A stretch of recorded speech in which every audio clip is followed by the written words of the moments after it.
What is going on, YouTube? Welcome to the Misfit Mindset. I'm putting this video together today to show you folks how to keep your seeds for a decade or more.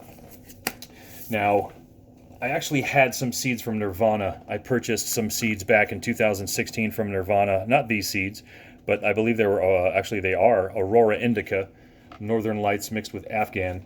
And I found them in their original bubble packaging from, like I said, 2016. So at the beginning of this quarantine, sometime around the middle of April, I decided to try and germinate them just to see if it would work.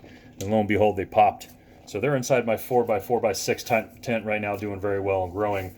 But it made me say to myself, well, heck, I need to get my hands on some of these great genetics because I don't want to have to go through the long waiting period you'd normally have to go through in the mail to get these seeds mailed to you. I got 2 of my 4 seedsman packages yesterday. I waited a month and 10 days for those.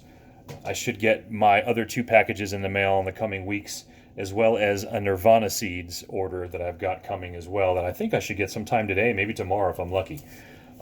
I bought those with Bitcoin, so I got my order doubled. So I've got about 30 seeds coming from just Nirvana. Altogether, I probably have 20 to 25 different lines of genetics that I purchased so that I can keep them for the future.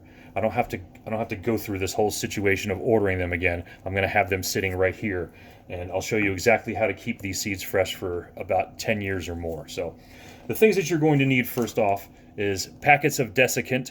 If you can get a bag of already open desiccant, that's great. This is also known as silica gel, so maybe you have 10 of these packs sitting around your house and a bunch of shoes and stuff like that you don't know. You don't have to buy it if that's the case. Cool. You also want something to pour your desiccant into so that you can then pour it into something else. That something else being a microcentrifuge tube. You can find something close to it if you want. Doesn't necessarily have to be this, but these are great because they've got these airtight caps on them. Obviously, you're going to want your seeds and a piece of cotton. So the whole idea of this is to keep the moisture out of your seeds. The moisture is what's going to kill your seeds, cause them to possibly prematurely germinate and then die because you're not doing anything about it. They're just going to sit there. Moisture pretty much kills everything. So you want to keep it out of moisture and you want to keep it out of light. And the system I have right now is going to basically do that foolproofing. So what you're going to want to do is take your microcentrifuge tube and get a pair of tweezers. Make sure your hands are gloved too, because you don't want to hold your seeds with your bare hands. Your oils will transfer onto the seeds, and that's a bad thing. And just drop the seeds into your tube. And this is, like I said, these are 5 seeds that I purchased because I wanted to keep this particular I wanted to keep this for a long time. Romulan's one of my favorite strains. I used to be able to get it out here in Denver quite regularly, and then all of a sudden it just sort of disappeared. So I've been on a mission ever since to try and get my hands on just Romulan. Not grape Romulan, not something that it's mixed with, just Romulan. I got it through Seedsman from Pyramid Seeds. I'm extremely stoked about that. All right, so the second step in this is getting the first barrier, which is going to be just cotton.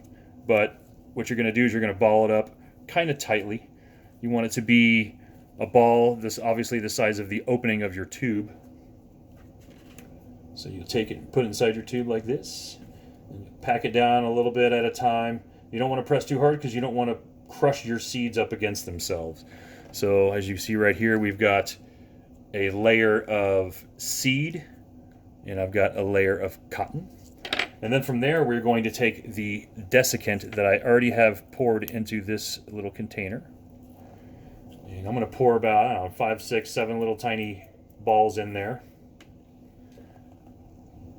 As you can see, they're just sitting in there. I don't know if I can get it to focus, but there you go.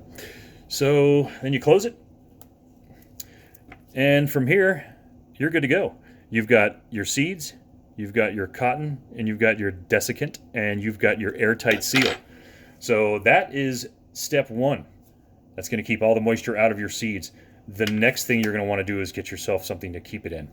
So the containment unit I decided to get during this whole quarantine situation was a box called Cloud 10. I did a bunch of research on a bunch of different kinds of boxes, but this one seemed to be the best one. It's tall. I believe it's made for glass pipes, glass pieces, and stuff like that. At any rate, I chose it because it's got a pretty sweet feature on it. one of the features is this little dial that once I open it, it lets out some air. So the airtight seal is now gone, and I can pop this. And inside it, I have another package of desiccant. It's a little pad. And this is what it looks like inside right now for me. So these are all my genetics that I either have in there or plan on getting in the near future and putting in here. I have them listed with little red marks on it for my autoflower and black marks for the photoperiod seeds that I have. And I chose this one in particular because it was really deep in terms of the actual container that it's in. So it's got this little big piece of foam in it that has a bunch of cuts cut into it, so you can basically just slide anything into it if you wanted. You know, as long as it'll fit, you can pretty much fit anything inside there, which I found to be pretty awesome. So in theory, what these microcentrifuge tubes are going to be doing is just kind of be floating inside here. They have a little bit of this padding is basically going to keep it from touching any of these walls that may be refrigerated, and you can just kind of slide them in here. And I have them labeled. They're all labeled. Matter of fact, yeah. So I believe this one might. I don't really know what I decide. I have a little legend in there, so it's basically got the strain name. It's got whether it's an indica sativa hybrid, and then it's got either an A for autoflower or P for photoperiod. These ones are marked red, so obviously for me they're going to be autoflower. And I did that with my label maker. So basically all I did was take my label maker and I went with, for this strain, ROM for Romulan, I for indica, P for photoperiod. And I'm going to print that baby out. Most of these little Brother P-Touch printers and stuff like that, they give you a whole bunch of room to the left and to the right of the letters. So what I do is I just chop it off as close as I can to the beginning of the letters, because when you wrap it around the tube, you don't want the paper to overlap so that it causes you to not be able to see how you labeled it. So I'm just going to peel the backing off.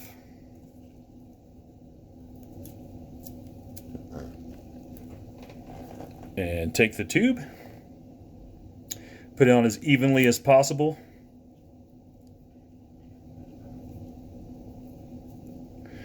And there you go.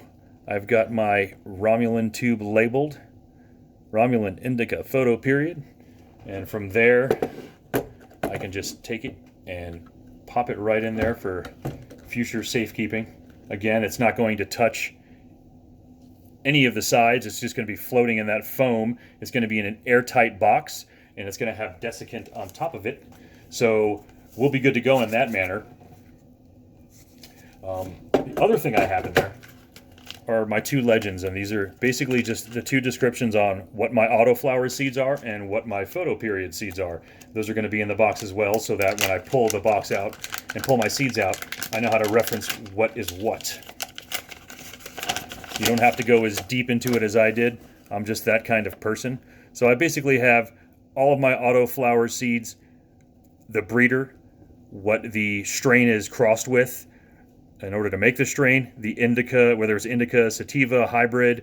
I've got the THC content. I've got how much it's supposed to yield. Basically all the pertinent information that you're going to want to have for your grow. And just put it inside these airtight bags that actually come with the Cloud 10 cases. And so this is how it's going to be preserved. I'll just have the box of seeds. I'm going to put the desiccant on top of it, and then put my two seed legends in there so I know exactly what seeds are what. Press down a little bit. I'm going to lock it, and then I'm going to turn this little knob. Doesn't seem to want to catch right now. There we go. All right, and it's nice and tight. So that's basically how I know I'm going to keep these seeds for an extremely long time. I'm going to keep, in this instance, the Romulan and everything else I've picked up from Seedsman as well as Nirvana. So I'll put in the comment section, in the description section, I'll link the Cloud 10, I'll link to the microcentrifuge tubes, anything that I got for this particular situation, I'll put in the description for you. So thanks for viewing, guys. If you want to subscribe, go ahead. Hit the like button. If not, no big deal. Keep growing.